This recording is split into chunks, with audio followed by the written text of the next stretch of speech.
Hi అండి. అందరికీ నమస్కారం. Welcome to my channel. ఈ వీడియోలో ఉద్యోగులకు, పెన్షనర్లకు 2 ఏళ్ల తర్వాత కొత్త పీఆర్సీ డీఏ 12.74% పీఆర్సీలో విలీనం.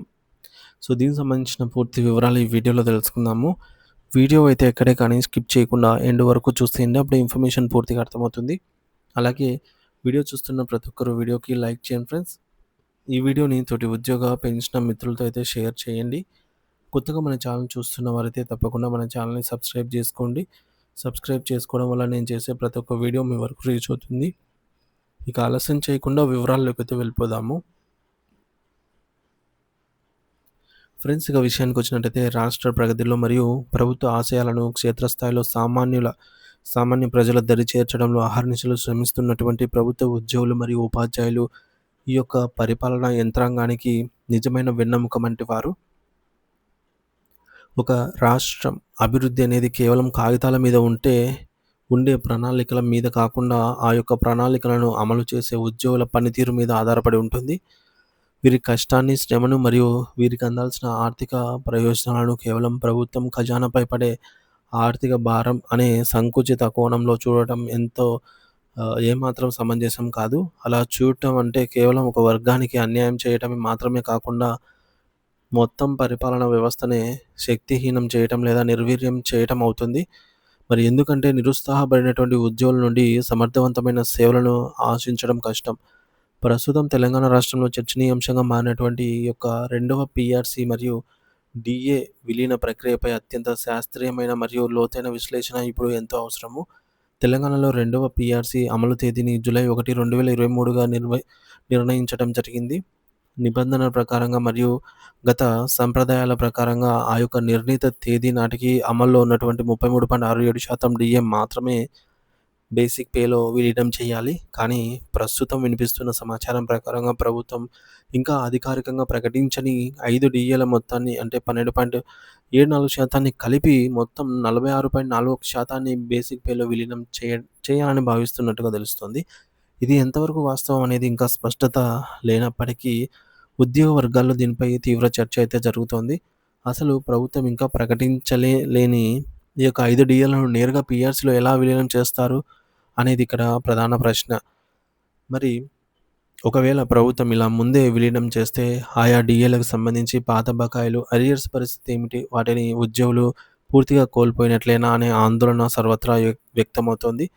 ఇది పైకి చూసేటప్పటికి జీతం భారీగా పెరిగినట్లే అనిపించి ఒక భ్రమను కల్పించినప్పటికీ లోతుగా పరిశీలిస్తే ఇది ఉద్యోగులకు ఒక శాపంగా మారే ప్రమాదం ఉంది.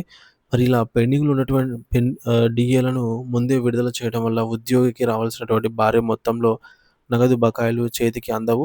దీనివల్ల ఉద్యోగి తన తక్షణ ఆర్థిక అవసరాల కోసం అంటే పిల్లల పెళ్ళిళ్ళు, చదువులు, ఇతర అవసరాల కోసం ఆశించిన వెసులుబాటును పూర్తిగా కోల్పోతాడు.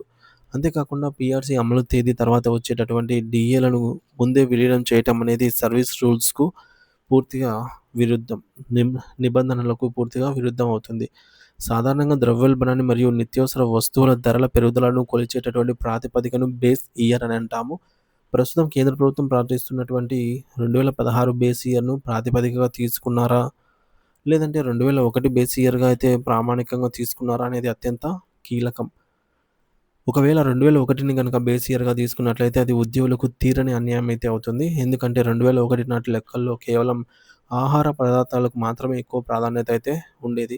కానీ నేటి ఆధునిక జీవనంలో విద్య, వైద్యం మరియు రవాణా ఖర్చులు 30% కంటే ఎక్కువగా పెరిగిపోయాయి.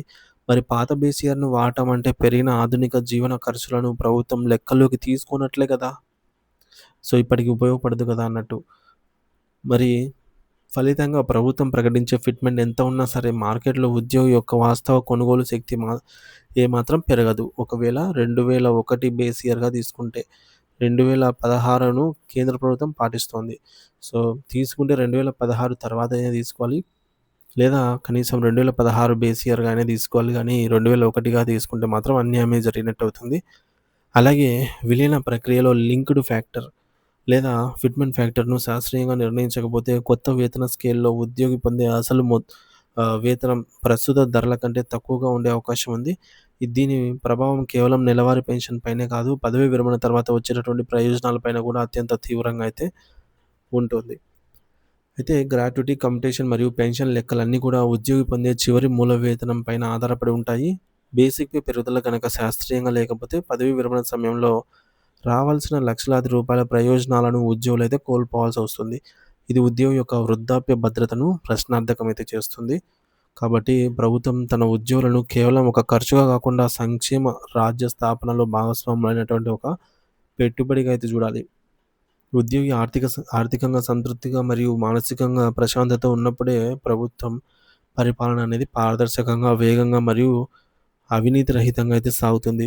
ఉద్యోగి యొక్క హక్కులను కాపాడుతూ వారికి గౌరవప్రదమైనటువంటి వేతన సవరణ చేయడం ద్వారానే ప్రభుత్వము తన చిత్తశుద్ధిని నిరూపించుకోగలదు.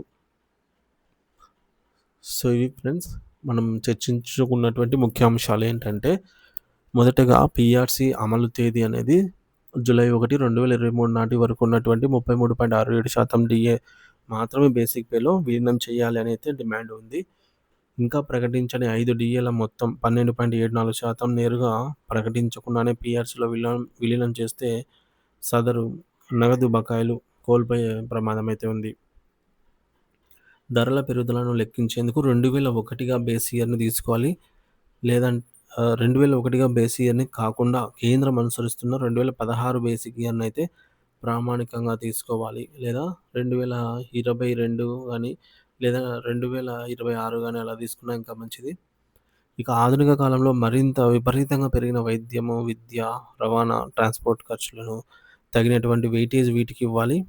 అశాస్త్రీయమైన వేతన సవరణ జరిగితే మాత్రము గ్రాట్యుటీ, పెన్షన్ వంటి రిటైర్మెంట్ బెనిఫిట్స్ తగ్గిపోయే ప్రమాదం ఉంది. వృద్ధాప్యంలో ఇబ్బందులు కూడా ఎదురవుతాయి.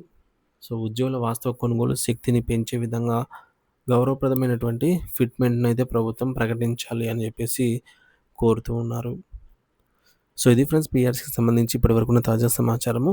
వీడియో నచ్చినట్లయితే తప్పకుండా వీడియోని లైక్ చేయండి. మీ అభిప్రాయాన్ని ఖచ్చితంగా కామెంట్ ద్వారా అయితే తెలియజేయండి. Thank you for watching this video.